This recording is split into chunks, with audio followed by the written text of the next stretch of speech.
quand je suis logé chez le berger.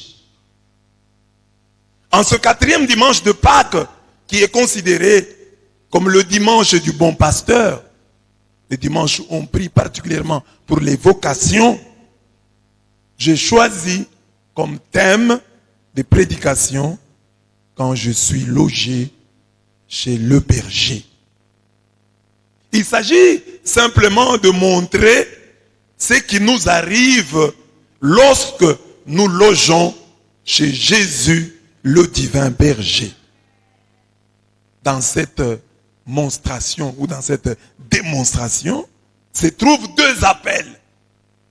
Le premier, c'est celui de faire de Jésus le pasteur par excellence, et l'appel qui nous invite à devenir bergers les uns des autres. Donc ce que nous dirons de Jésus-Christ, même si nous ne le disons pas clairement, que chacun comprenne que c'est pour que nous aussi, à notre tour, nous soyons bergers les uns des autres. Amen. Jésus est le berger pour que toi aussi tu sois un berger. Lui, il est le berger. Mais toi, tu dois être un berger. Toi, tu dois être une bergère. Amen. Dis à ton voisin, Jésus est le berger. Toi, tu dois être un berger. Où est ton frère? Suis-je le gardien de mon frère? Ça, il a répondu à Dieu. Suis-je le gardien de mon frère? Il l'avait déjà tué. Il dit, où est ton frère? Suis-je le gardien de mon frère? Mais c'est toi qui l'as tué. Amen. Voilà l'appel. Premier point donc. Quand je suis logé chez le berger, son nom fait merveille. La première lecture de ce dimanche est la suite du récit de la guérison miraculeuse de l'infirme de naissance qui mendiait à la belle porte. Alors qu'il ne demandait qu'une aumône, Pierre lui dit, de l'or ou de l'argent, je n'en ai pas, mais ce que j'ai, je te le donne. Au nom de Jésus-Christ de Nazareth, lève-toi et marche. Et le prenant par la main droite, il le fit lever. À l'instant même, les pieds et les chevilles de l'homme s'affermirent. D'un bond, il fut debout et marchait. Il entra avec eux dans le temple, marchant, bondissant et louant Dieu. Tout le monde le vit marchant et louant Dieu. Il reconnaissait que c'était celui qui était assis à la belle porte du temple pour demander l'aumône. Et il fut rempli d'étonnement et de surprise au sujet de ce qui lui était arrivé. Acte 3, 6 à 10. Grâce à cette guérison miraculeuse, le nombre de disciples s'éleva à environ 5000. Acte 4, 4. Ces succès va énerver ceux qui avaient tué le Christ. Ils feront arrêter Pierre et Jean. C'est au cours de l'interrogatoire auquel ils seront soumis que Pierre, rempli de l'Esprit Saint, dira aux chefs du peuple et aux anciens, sachez-le tous, et que tout le peuple d'Israël le sache. C'est par le nom de Jésus-Christ de Nazareth que vous avez crucifié et que Dieu a ressuscité des morts. C'est par lui que cet homme se présente en pleine santé devant vous. Jésus est la pierre rejetée par vous qui bâtissez et qui est devenue la principale de l'angle. Il n'y a de salut en aucun autre, car il n'y a sous le ciel aucun autre nom qui ait été donné parmi les hommes par lequel nous devions être sauvés. Acte 4, 10 à 12. Chez Jésus, le bon berger, où nous sommes logés, c'est la belle porte, par excellence. Cet homme a été guéri parce qu'il était à la belle porte. Alors, nous disons que nous sommes logés chez Jésus. Nous sommes dans l'église de Jésus. Nous croyons en Jésus. Nous demeurons en lui. Et lui demeure en nous. C'est ça la belle porte même. La belle porte, c'est en Jésus-Christ. La belle porte par excellence. Alors, demeurons-y, accrochés à ces paroles. Je suis en mon poste. Je vais rester debout sur mon rempart. Je guetterai pour voir ce qu'il me dira, ce qu'il va répondre à ma doléance. Alors le Seigneur me répondit et dit, écris la vision, grave-la sur les tablettes pour qu'on la lise facilement. Car c'est une vision qui n'est que pour son temps. Elle aspire à son terme sans décevoir. Si elle tarde, attends-la. Elle viendra sûrement, sans faillir. Voici, celui qui vacille n'aura jamais ma faveur. Mais le juste vivra par la foi. Habakkuk 2, 2 à 4. La femme longtemps courbée, de Luc 13, 10 à 17. Et le paralytique de la piscine de Bethesda. Jean 5, 1 à 16. Ces deux personnes furent rejointes par Jésus à l'endroit où il l'attendait. Ces gens attendaient Jésus là-bas. Et Jésus est venu les rejoindre là-bas. Comme cet homme qui était à la belle porte. C'est là que Jésus, à travers Pierre et Jean, sont venus le trouver. L'autre ici, la femme longtemps courbée, elle allait toujours à la synagogue. Jusqu'au jour où Jésus vint à cette synagogue et remarqua sa présence. Le paralytique de Bethesda, il était là. La Bible dit, 38 ans durant. Il attendait le mouvement de l'eau. Il attendait que l'eau bouge. Et Jésus l'a trouvé là. Que Jésus-Christ vous trouve à la belle porte. Que Jésus-Christ vous trouve à votre poste. Que Jésus-Christ vous trouve au bel endroit. Il y a pour vous un bel endroit où Jésus doit vous trouver. Et ce bel endroit, c'est là où vous êtes. Amen. Là où vous êtes, c'est ça le bel endroit. Là où tu attends Dieu. Le poste de l'espérance. Là où tu as écrit la vision. Là où tu as dit, j'attendrai la réalisation de la vision. Même si elle tarde, je l'attendrai. La vision viendra sûrement. Elle viendra sans faillir. Le juste vivra par la foi. Celui qui vacille, qui hésite, n'aura jamais ma faveur, dit Dieu. Celui qui est hésitant, qui est ici, aujourd'hui il est ici, demain il est là-bas. Dieu dit, il n'aura jamais ma faveur. Pierre qui roule n'amasse pas mousse. Amen. Pierre qui roule n'amasse pas mousse. Reste là où tu es. C'est ça ton poste. C'est ça ton poste. Il y a ici une interpellation. Ces deux personnes, oui, ces trois personnes, ont vécu à leur manière cette parole du Christ. On vous dira, il est ici, il est là-bas. N'y allez pas, n'y courez pas, car voici que le royaume de Dieu est au milieu de vous. Luc 17, 21 à 23. N'y allez pas, n'y courez pas. Le royaume de Dieu est au milieu de vous. Amen. Où est-ce que tu es logé? C'est monsieur ici pour que le nom de Jésus puisse agir, faire merveille dans sa vie. Il était à la belle porte. En fait, il ne savait même pas pourquoi il était là. Comme le paralytique de Bethesda. Comme la femme courbée de la synagogue. Ils allaient, elle est allée à la synagogue. Pour elle, bon, je vais aller écouter la parole de Dieu. Je vais aller prier. Je ne sais même pas si elle demandait encore à Dieu la guérison. Elle avait peut-être déjà intériorisé son mal. Elle allait maintenant à la prière. Bon. Comme tout le monde. Par devoir. Bon, je dois aller là-bas. Mais elle n'attendait peut-être pas grand-chose de Dieu. Tellement elle avait souffert. 18 ans courbée. Il s'était déjà habitué.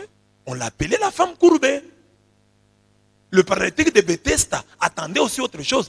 Lui n'attendait pas la guérison directement. Il attendait que l'eau bouge et que quelqu'un le jette dans l'eau. Alors là, il sera guéri. Parce que quand Jésus lui dit, mais je n'ai personne pour me jeter dans l'eau. Cet infirme de la belle porte aussi attendait l'aumône. Lui était à la belle porte attendant l'aumône. Donc, ce que tu attends est toujours peu par rapport à ce que Dieu va faire. Tu viens à l'église pour venir. Tu viens à l'église pour prier un peu. Viens à l'église pour écouter un peu la parole de Dieu. Et Jésus t'y voit. Jésus t'y remarque. Et Jésus te donne la grâce inespérée. Cette femme-là, je ne pense pas qu'en quittant chez elle, elle a dit à son mari, elle a dit à ses enfants, aujourd'hui, vous allez voir, je vais rentrer comme ça. Non, elle a été surprise par Dieu. Que Dieu te surprenne aussi. Que le bon berger te surprenne. Hein? Cet infirme de la belle porte, il demandait l'aumône. Bon, il a vu Pierre. Bon, pour lui, Pierre, c'est un homme quelconque. Jean, c'est un homme quelconque. Alors il dit, aidez-moi comme les autres m'aident. Avec les 500 francs, avec les 1000 francs, donnez-moi ce que vous avez. Cette personne-là, à force de souffrir, elle voyait tout le monde, mais ne regardait personne. Mais là, Pierre lui dit, regarde-nous. Parce que tu ne regardes plus les gens. Il voyait les pieds des gens. Aumône, aumône, aumône, aumône. N'avait pas le courage de regarder. Et Pierre lui dit, regarde-nous. Et il a regardé. Et Pierre lui dit, je n'ai ni argent ni or. Le monsieur doit s'être découragé. Je n'ai ni argent ni or. Mais maintenant, je t'ai regardé pourquoi? Il fallait suivre jusqu'à la fin. Parce que je n'ai ni argent ni or. Bon, alors maintenant, ici, tu fais quoi? Je n'ai ni argent ni or. Pourquoi tu m'as dit de te regarder? Je n'ai ni argent ni or. C'est une mauvaise parole pour un pauvre. Je n'ai ni argent ni or. Mais attends la fin de la phrase. Je n'ai ni argent ni or.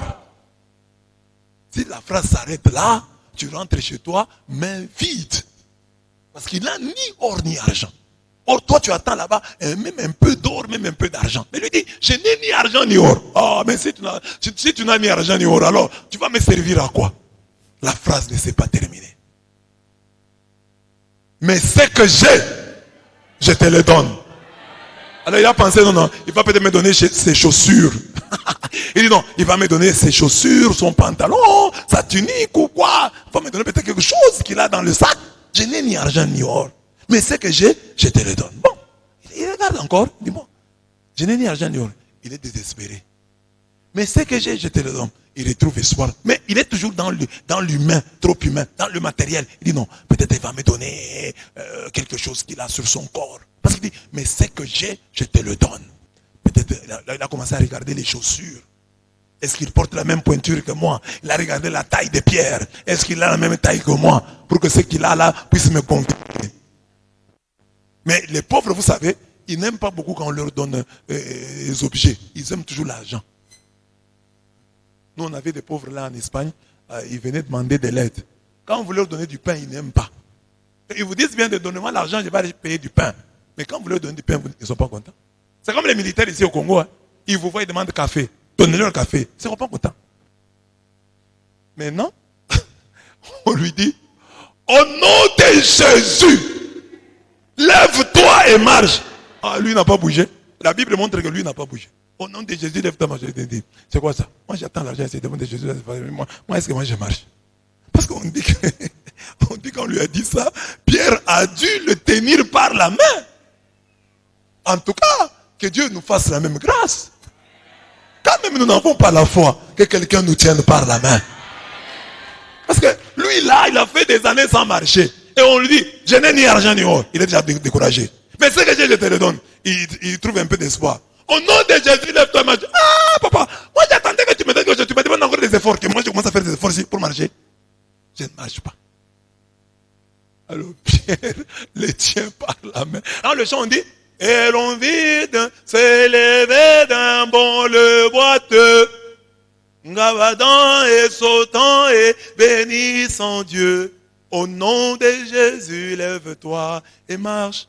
Jésus t'est guéri, te pardonne. Non, non. Hein? Ici, on dit que lève-toi et marche. Point. Et le prenant par la main droite, il le fit lever. Moi, je crois que lui, il doutait encore. Il dit, moi, j'attends l'aumône ici. Moi, j'attends l'argent. Vous venez avec des histoires comme ça. Je commence à faire des exercices. Je suis pas du putain. Je suis déjà un handicapé connu. Tout le monde me connaît. Je suis bien recensé. J'ai mon numéro matricule. Alors, on le prend par la main droite. Et il le fit lever. Quand il le fait lever maintenant, à l'instant même, les pieds et les chevilles de l'homme s'affermirent. Oh Seigneur, dis au Seigneur, quand je n'ai pas la force pour m'élever moi-même à ta parole, qu'une main me fasse tenir debout. Parce que toi tu me dis, lève-toi. Mais moi je ne suis pas habitué à marcher. Pierre avait toutes les raisons du monde pour lui dire, voilà, tu doutes alors, reste dans ta situation. Pierre a dit, pas de question. Tu ne restes pas aujourd'hui dans ta situation. Cette main va t'élever. Et la main de Pierre ce jour-là, c'était la main de Dieu. Tu as aussi un peu de foi. Tu peux encore douter. Non, si je marche, c'est bien, mais lever comme ça, commencer seulement aujourd'hui à marcher, je ne saurais pas. Il dit, lève-toi. Mais quelqu'un l'a pris par la main, et le fit lever. Oh Dieu de gloire, quand je n'ai pas la force de me lever moi-même et de marcher, que ta main me fasse lever. Fais-moi lever par ta main. Fais-moi lever par ta main. Amen. Il le fit lever. Il le fit lever par la main droite. C'est quand il le fait lever que à l'instant même les pieds et les chevilles de l'homme s'affermirent. D'un bond, il fut debout et marchait. On l'a aidé. Comme quand on a enlevé la pierre de la tombe de Lazare. Il a fallu que quelqu'un fasse quelque chose. Pierre, qui croyait au bon berger, s'est montré aussi le bon berger de cet homme. Il pouvait facilement lui dire, voilà, tu n'as pas la foi. Alors que je suis venu pour te guérir. Je t'ai dit de te lever, tu refuses. Reste dans ta situation. Il dit, non. Cet homme ne doit pas rester dans cette situation. Comme il ne veut pas se lever, je vais le faire lever. Lève-toi. C'est ça. Nous avons besoin de gens qui font ça. Quand nous ne sommes pas assez forts, que quelqu'un nous fasse lever. Rencontre dans ta vie une femme qui te fait lever. Rencontre dans ta vie un homme qui te fait lever. Rencontre dans ta vie des parents qui te font lever. Rencontre dans ta vie des enfants qui te font lever. Oui, la parole est là. Lève-toi et marche. Ah, mais je vais encore douter. Parce que ça fait longtemps que je n'ai pas marché. Comment je vais commencer tout d'un coup? Il faut une main secourable qui me tienne et qui me fasse lever. Amen. Et lui qui était toujours la belle porte, lui qui n'entrait pas dans le temple, ce jour-là est entré dans le temple. Ce jour-là, il est entré dans le temple. Bien aimé, tu dis aussi que tu entres dans le temple. Peut-être que tu n'es jamais entré dans le temple. Dieu dit, il y a un jour, tu vas entrer dans le temple ici. Comme tu n'es jamais entré, tu entres toujours comme cette femme-là, la tête courbée. Tu entres dans la honte. Tu n'entres pas dans la joie. Tu viens toujours ici pour pleurer. Mais on dit que ce jour-là, ce monsieur-là entra dans le temple bondissant et louant Dieu. Il est entré dans le temple bondissant et louant Dieu. Est-ce que tu es déjà entré ici dans le temple bondissant et louant Dieu? Oh, Dieu soit loué! À l'entrée, on n'a même pas encore tenu les chants d'entrée. Toi tu entres comme ça. Wow, Dieu soit loué! Il faut qu'un jour tu entres comme ça au temple. Même si tu ne bondis pas, mais que ton sourire dise non, ce jour, il est... Non, il y a autre chose. Il y a des jours où quand on chante le gloire à Dieu, tu peux passer devant ici, tu danses autrement. Les autres dansent, gloire à Dieu, parce qu'ils doivent danser, parce que c'est leur alliance avec Dieu. Mais toi, tu danses comme David. Tu as vu la main de Dieu. Tu as vu la puissance de Dieu. Et tu danses avec preuve à l'appui. Amen. Il est entré, lui qui n'entrait pas dans le temple. Ces jours-là, il est entré dans le temple. Le temple, c'est aussi quoi? Toutes les cours dont l'accès était fermé. Dieu dit, tu es toujours à la porte. Tu es toujours à la porte de l'emploi, à la porte du mariage, à la porte du voyage, à la porte de ceci, à la porte de cela. Dieu dit, un jour,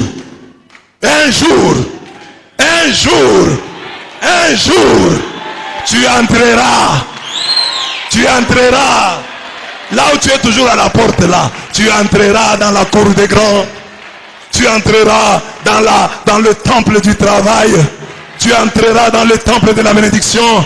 Tu entreras dans le temple de l'élévation. Tu entreras dans le temple du pouvoir. Tu entreras dans le temple du mariage. Tu entreras dans le temple que tu contemplais de loin là. Là, moi, je ne peux pas entrer ici. Ça, c'est pas pour moi.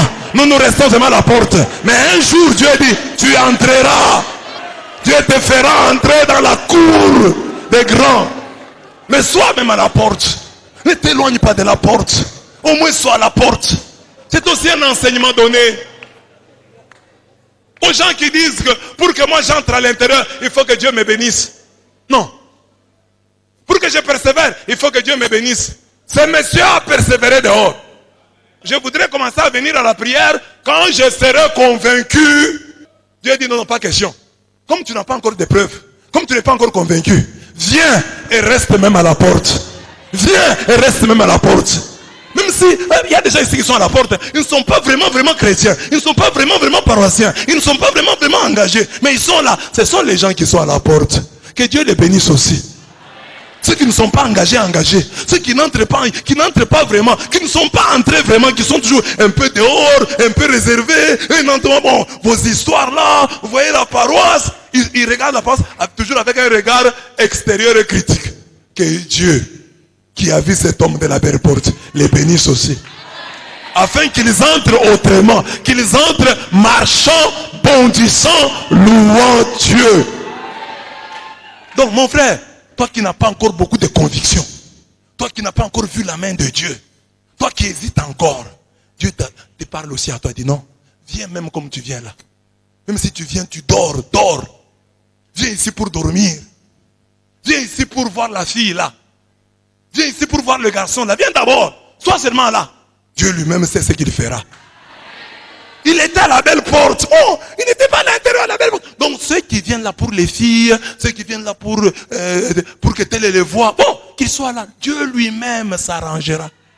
Un jour, on dira, regarde-nous. Et ce jour, quand tu regarderas, on dira, l'or et l'argent, nous ne l'avons pas. Mais ce que nous avons, nous te le donnons. Au nom de Jésus-Christ de Nazareth, lève-toi et marche. N'attends pas quand tu seras parfait pour servir Dieu. N'attends pas quand tu seras bon pour servir Dieu. Sois même là, même à la porte. Viens quand même à la porte. Même si tu es là, même si tu ne termines pas la messe, viens. Viens même, sors même maintenant. Ce que tu as suivi là suffit, tu peux partir. Tu es à la belle porte. Tu as suivi quelque chose. Viens chaque jour comme ça, tu viens seulement. Premier point, tu pars. Amen. Voilà. Dans le premier point là, lorsque nous sommes logés chez le berger, son nom fait merveille.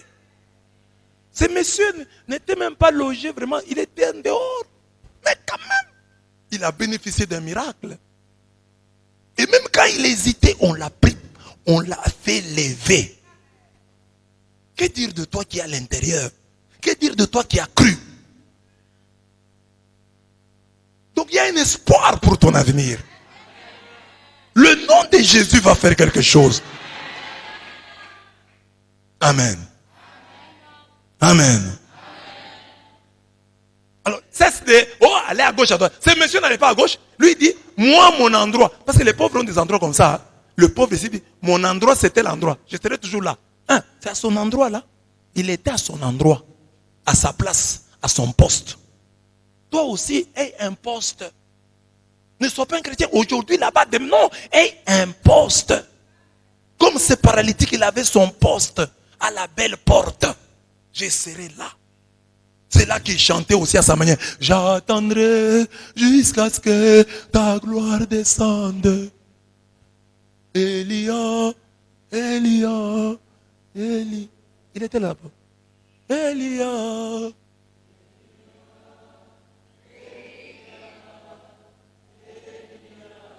J'attendrai. Je suis à mon poste. J'attendrai. On vous dira, il est ici, il est là, n'y allez pas, n'y courez pas. Le royaume de Dieu est au milieu de vous. Le royaume de Dieu est au milieu de vous. J'attendrai.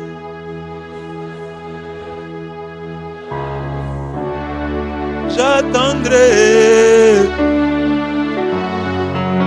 jusqu'à ce que mon mariage, je l'attendrai, même ici.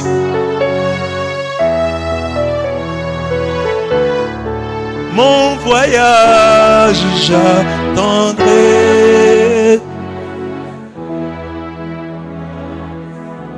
Mon élévation, je l'attendrai jusqu'à ce que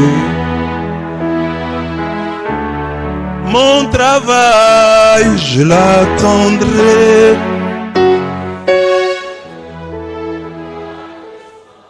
Mon enfant, je l'attendrai.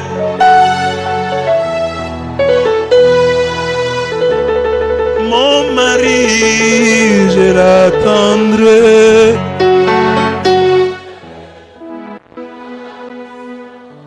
Mon épouse, je l'attendrai.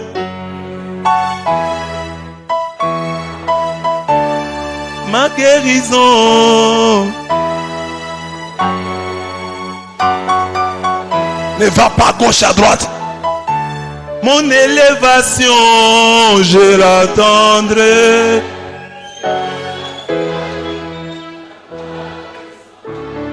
Mon diplôme, je l'attendrai.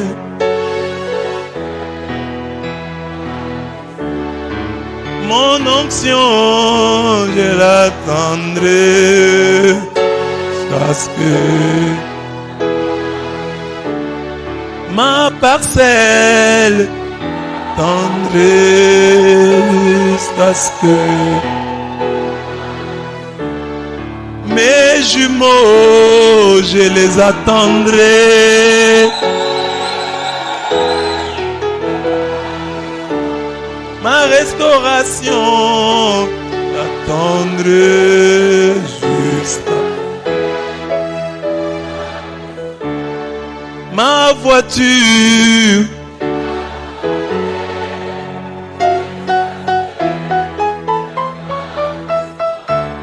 J'attendrai, j'attendrai, j'attendrai.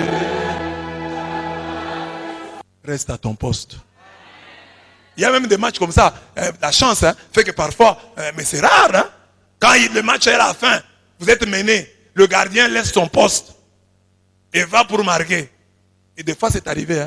Quand le gardien est là-bas pour marquer, on marque encore. On fait le break, c'est fini. Et le gardien était là pour marquer. Toi, tu n'es pas un buteur, reste. Mais il y a eu des rares fois où des gardiens ont marqué, c'est rare. On peut compter ça du bout de doigt. Mais le gardien doit rester à son poste. Reste à ton poste. Ton poste, toi tu es de la paroisse universitaire, ton poste c'est ici. Amen. C'est ici que Dieu va te bénir. C'est ici que Dieu va te visiter. Attends-le. La vision peut tarder. Attends-la. La Bible dit, elle peut tarder, c'est Dieu, c'est pas moi. La Bible dit, si elle tarde, c'est Dieu qui parle, c'est pas moi. Oh, pourquoi ça traîne? Dieu a dit, si elle tarde, attends-la. Oh, la Bible les a ajoutés, non, c'est la Bible. Si elle tarde, attends-la. Elle viendra certainement. Elle viendra sans faillir. Le Le juste vivra par la foi. Que le manque de foi ne te tue pas. Parce que le juste, lui, va vivre par la foi. Mais toi, tu commences à vivre, tu manques la foi. Tu vas mourir. Parce que le juste vit par la foi. Or, toi, tu manques la foi. Donc, tu es déjà mort. Parce que si tu désespères de Dieu, tu vas abandonner la prière. Et en abandonnant la prière, tu ne sais pas la cohorte des mots qui vont te suivre. Il y a des gens dans la vie, tu étais déjà comme ça, mais avec le Dieu là, dans la vision, attendant la réalisation de la vision, Dieu t'a gardé à préserver pour toi ta bonne santé. Parce que tu étais dans l'attente de la vision et cette espérance te couvrait. Quand tu quittes ton poste, tu es en dehors, tu as renoncé à la vision, tu t'exposes à des choses que tu n'as jamais vécues. Tu vas commencer à perdre de l'argent, tu vas tomber malade, tu vas tomber dans certains péchés auxquels tu n'étais pas habitué parce que tu t'es éloigné de ton poste. C'est ça, tu meurs. C'est ça la mort. Tu vas mourir. Le juste vivra par la foi. Celui qui vacille n'aura pas ma faveur. Mais le juste vivra par la foi. D'autres textes disent, le juste vivra par sa fidélité. Par sa fidélité. Ah, moi je suis fatigué. Oh, nous avons beaucoup prié. C'est pas toi qui cotes ta propre prière. C'est Dieu qui cote la prière. Et Dieu la cote en t'exaucant. Quand tu auras bien prié, Dieu t'exaucera. Il sait pourquoi. Tu peux même bien prier, mais lui, il sait pourquoi il te fait attendre. Amen. Amen. Je suis à la belle porte. Je suis à la belle porte. Je suis au bon endroit. Dis à ton voisin, je suis au bon endroit. Dis-lui encore, je suis au bon endroit. Au nom de Jésus. Déclare au nom de Jésus que je suis au bon endroit. Je suis au bon endroit. Je suis au bon endroit. Les gens ont eu des enfants ici. Les gens ont eu les mariages ici. Les gens ont eu des voyages ici. Les gens ont eu de l'emploi ici. Les gens ont eu de la promotion ici. Les gens ont payé des voitures ici. Tu es donc au bon endroit. Parce que ce que tu cherches, il y a des gens qui l'ont déjà eu ici. Si même une seule personne a eu ce que tu cherches ici, c'est que cet endroit est bon. C'est le bon endroit pour ta grâce et pour ta bénédiction. Comme je vous l'ai dit, quand vous voyez Dieu agir dans la vie de votre coparoissien, de votre frère, de votre soeur, comprenez que il y a là, la bénédiction est là, elle est dans les environs, elle est dans les alentours, elle est dans le quartier, elle est dans les parages. Il ne peut pas y avoir du diamant chez les voisins et il n'y en a pas chez vous. Parce que la distance n'est pas grande. Il y a dû y avoir quelque chose. Amen. Et comme je vous l'ai dit souvent, j'ai dit, il y a des gens qui disent, ah non, moi Dieu ne m'a rien donné. Il n'y a que la protection. Hey, c'est ça même ta bénédiction. La protection divine signifie que tu es un carré minier. On ne peut pas protéger un champ de 2 patates. Ne protège pas. Quand on te protège, le fait que Dieu t'a protégé, tu es en vie, tu es tombé malade, on t'a combattu, mais tu ne meurs pas. Dieu est en train de confesser que tu es un carré minier. Tu as de l'or et de l'argent. Tu as des minéraux, Dieu protège. C'est pourquoi rien de mauvais ne t'arrive. C'est pourquoi jusqu'aujourd'hui tu es en vie. Parce que Dieu te protège. Et en te protégeant, Dieu est en train de confesser que tu portes en toi des richesses. Tu portes en toi des promesses. Tu portes en toi une grossesse. Et va nous faire du bien cette grossesse. Voilà pourquoi Dieu la protège. Dis à Dieu, je crois que je porte des richesses en portant des promesses. Je porte une grossesse. C'est pourquoi tu me protèges sans cesse. Dieu te protège sans cesse, car tu portes la promesse.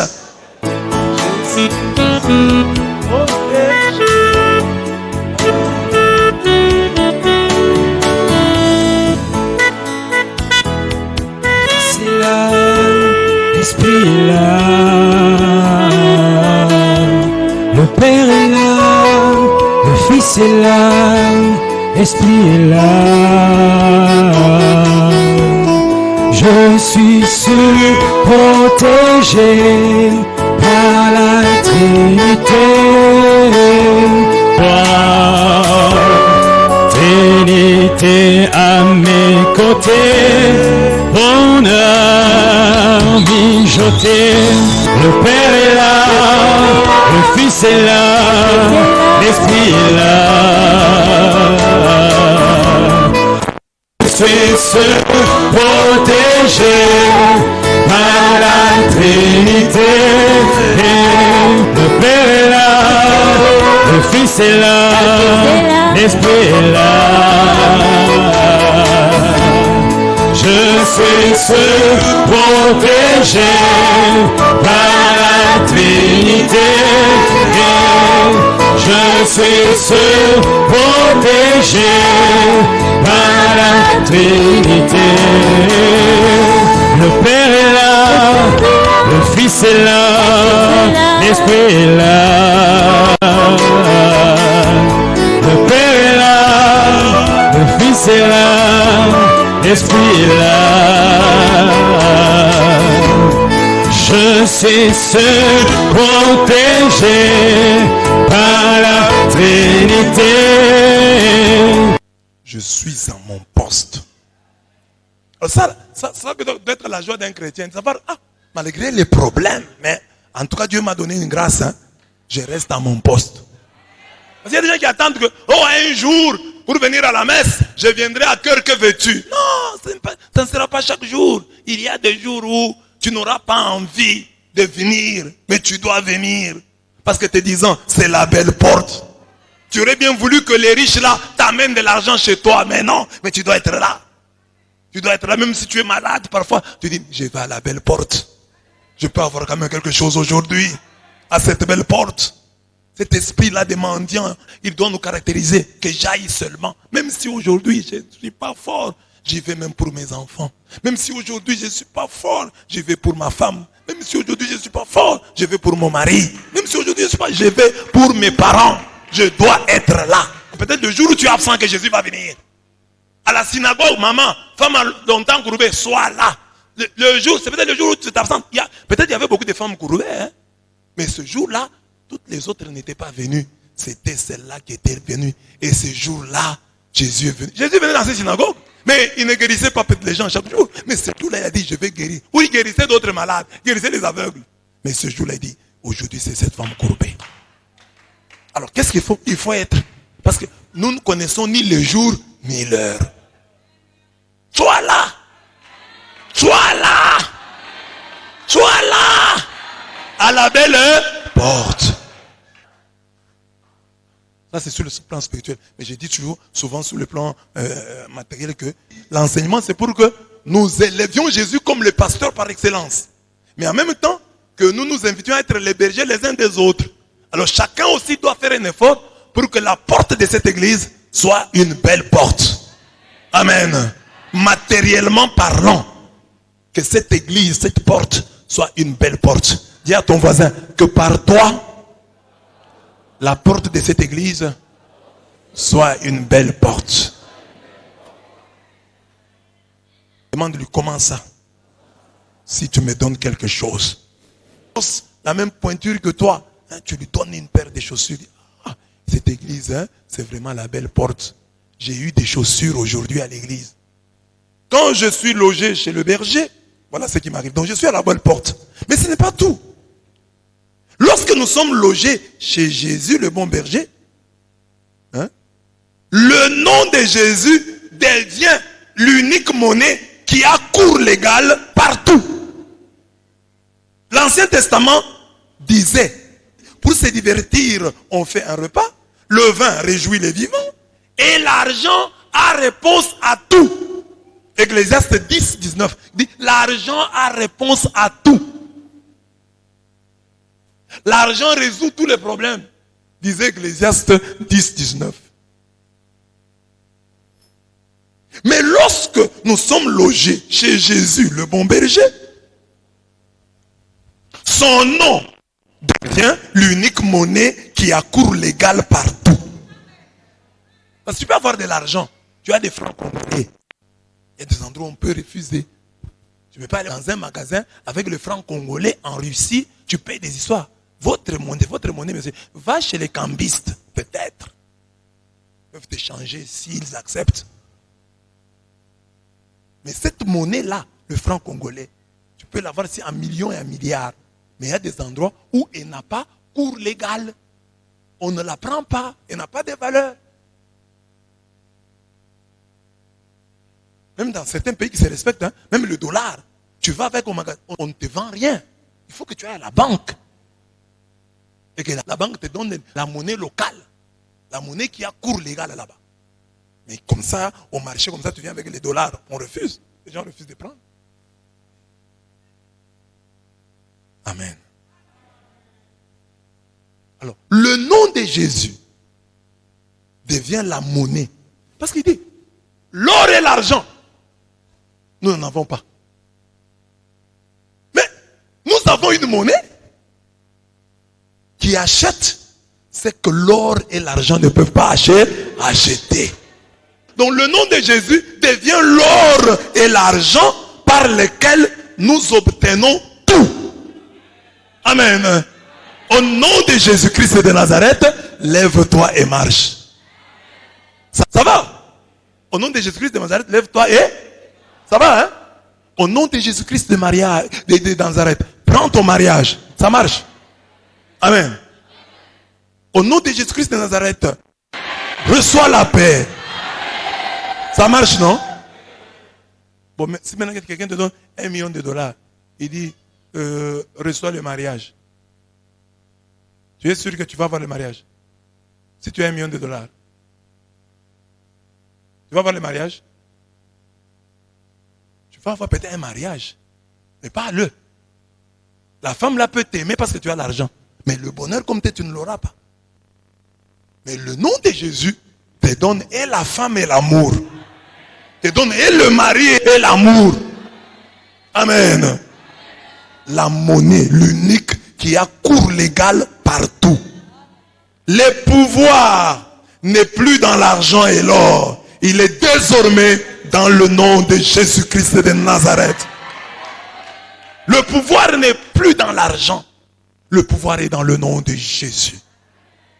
Le nom de Jésus fait tellement merveille qu'il nous achète et l'or et l'argent. Au nom de Jésus, reçois l'or. Au nom de Jésus, reçois l'argent. Amen. Donc le nom de Jésus, c'est l'or et l'argent qui nous obtiennent l'or et l'argent. L'or et l'argent qui nous obtiennent l'or et l'argent.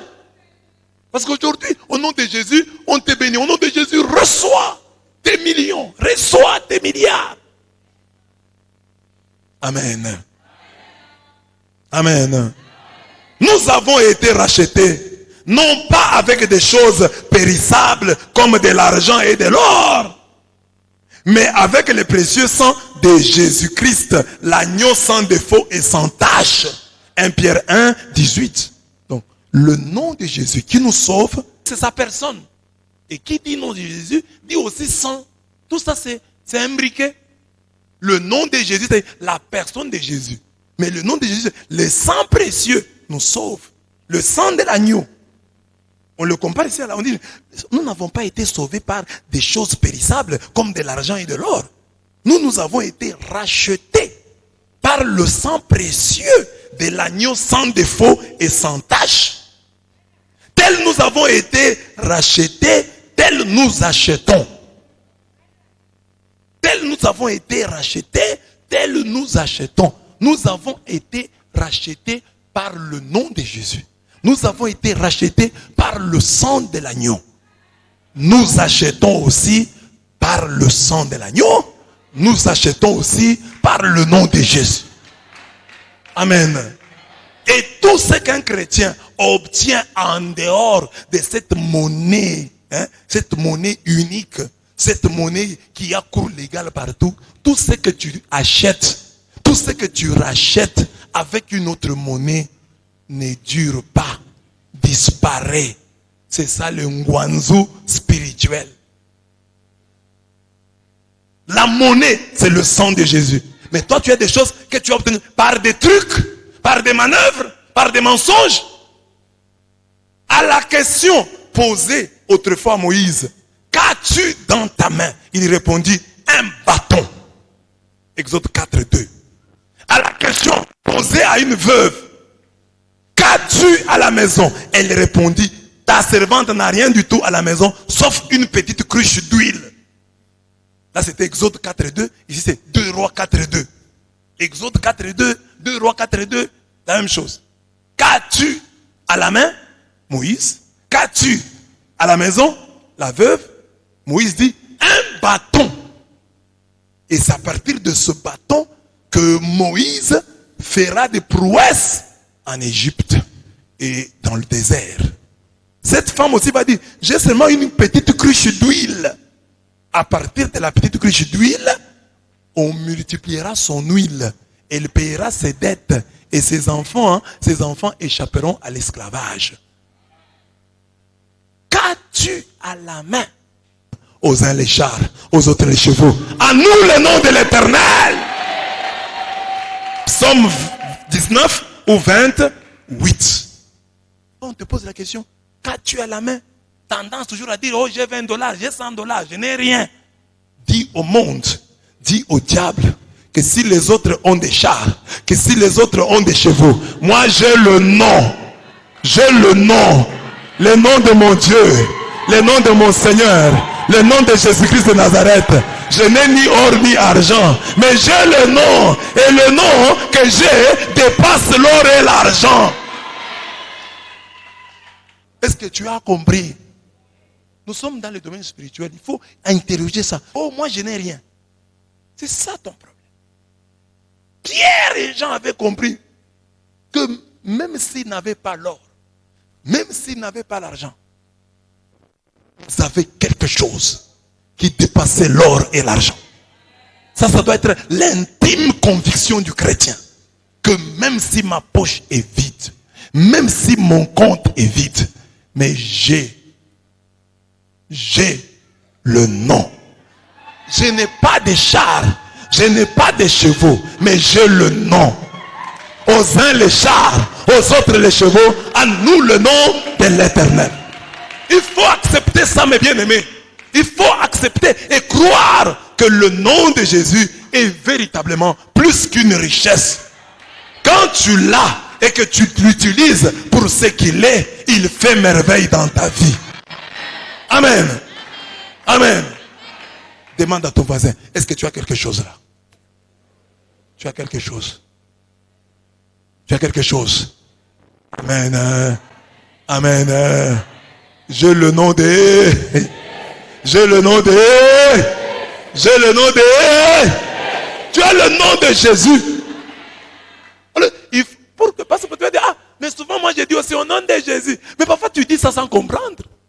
Tu ne comprends pas. Ici on nous montre comment on doit dire ça. J'ai d'abord dit que le nom de Jésus, pour un chrétien, doit avoir plus de valeur que l'argent. Plus de valeur que l'or. Comme l'homme croit que il faut avoir l'argent pour avoir l'argent. Il faut avoir l'argent pour aller de l'avant. Dieu vient avec une nouvelle donne. Il dit non. Pour être bien dans ce monde, il ne s'agit pas d'avoir l'argent et l'or. Pour être bien dans ce monde, il faut avoir le nom de Jésus. C'est ça le nom qui est la monnaie qui a cours légal partout. Chez Dieu, c'est ce nom-là. Quand tu te présentes devant le Père avec le nom de Jésus, tout est donné. Ce même nom-là, il a cours légal même dans le monde des ténèbres. Tu te présentes devant les démons avec le nom de Jésus. Ils fuient, ils détalent, ils connaissent la puissance de ce nom. Amen. Il y a des gens qui ont déjà compris ça. Tu vois les bandits là, hein? Ils peuvent venir chez toi, tu vends des choses. Ils viennent, n'ont pas l'argent. Ils te montrent seulement un revolver.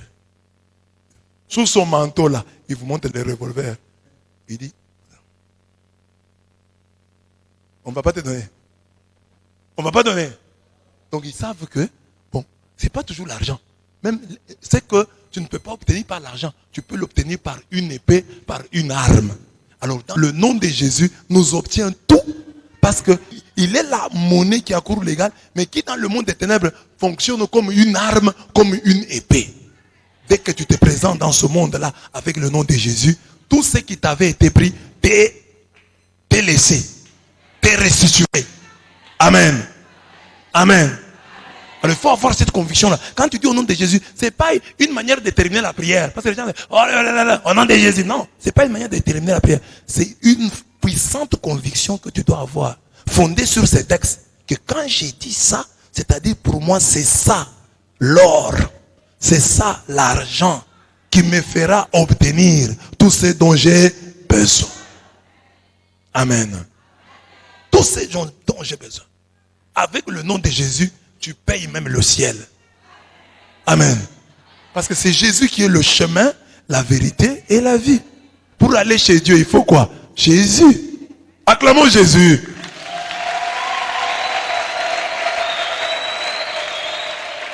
Mais attention, c'est ma conclusion. J'ai dit, l'invocation de ce nom, en ce mystère douloureux et glorieux, exige notre repentance.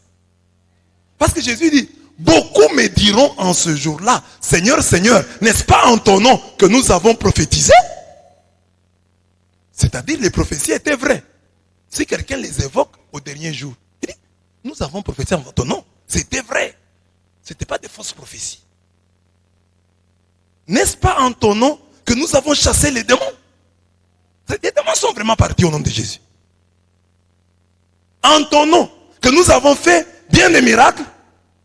Donc, le nom de Jésus, parce qu'il est puissant, parce que Dieu est fidèle à son nom, parce que la Bible dit, si nos fautes parlent contre nous, agis pour l'honneur de ton nom. Il y a des choses que Dieu fera simplement pour l'honneur de son nom.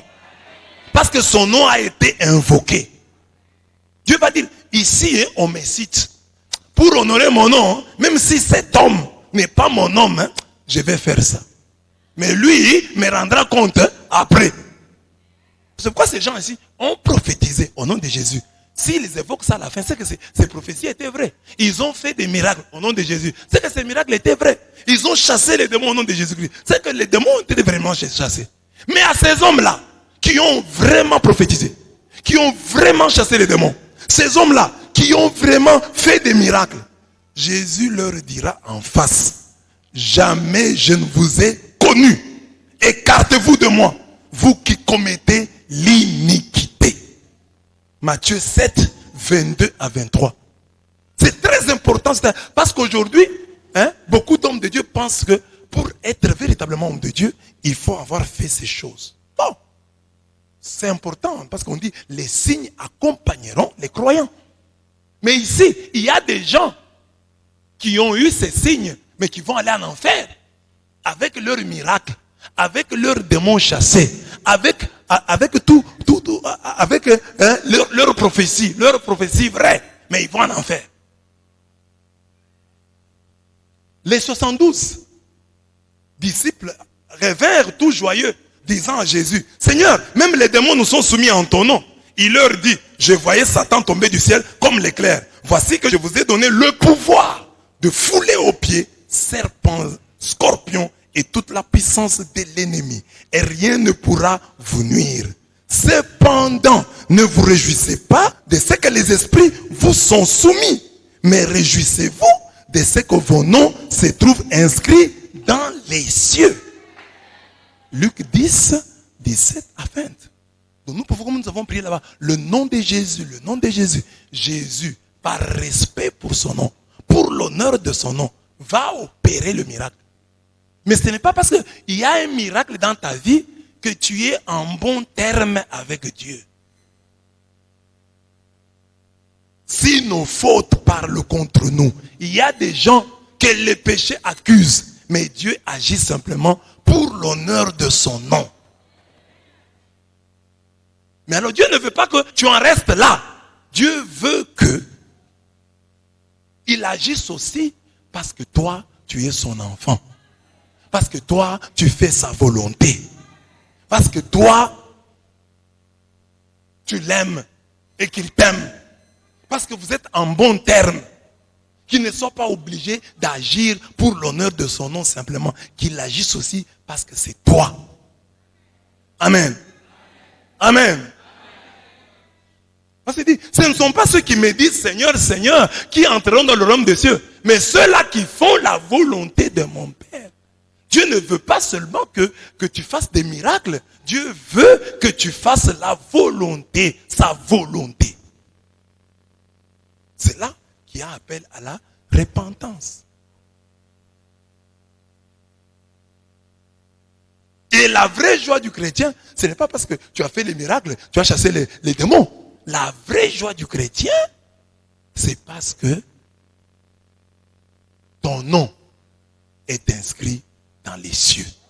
Et ton nom est inscrit dans les cieux lorsque tu fais la volonté de ton Dieu. Amen. Donc il y a là appel à la repentance.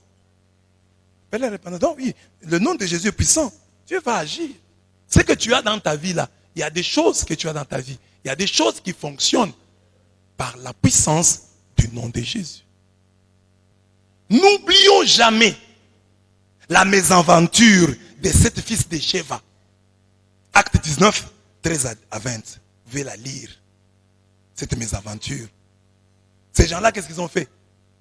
Ils ont vu des exorcistes qui chassaient les démons. Et eux aussi se sont aventurés. Ils avaient l'habitude déjà de chasser les démons. Mais quand ils ont vu les apôtres chasser les démons, ils ont dit, ah, Paul chasse les démons au nom du Seigneur Jésus. Voilà. Nous aussi, nous allons commencer. C'est une nouvelle formule qui est maintenant en vogue. Chasser les démons au nom de Jésus. Alors eux, à la formule habituelle courte, ils ajoutent même une formule longue. Ils disent, au nom de ce Jésus que Paul prêche, sortez. Les démons leur disent, Paul, on le connaît. Jésus, on le connaît.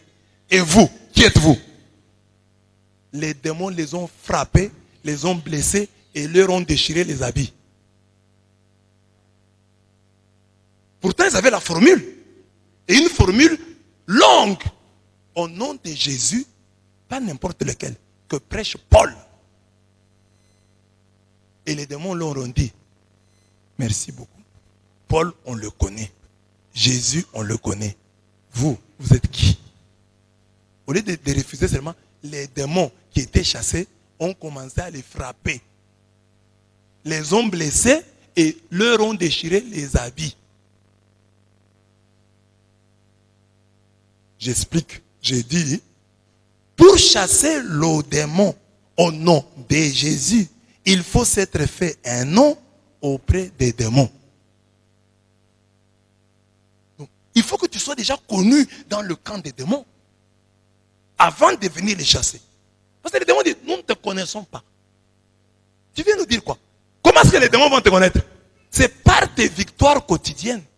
Vous voyez un grand boxeur. On dit, voilà, un boxeur tel. Il aura un combat avec Patrick Chaima. Bon, il dit, Patrick Chaima, c'est qui? Ah, c'est un boxeur du Congo.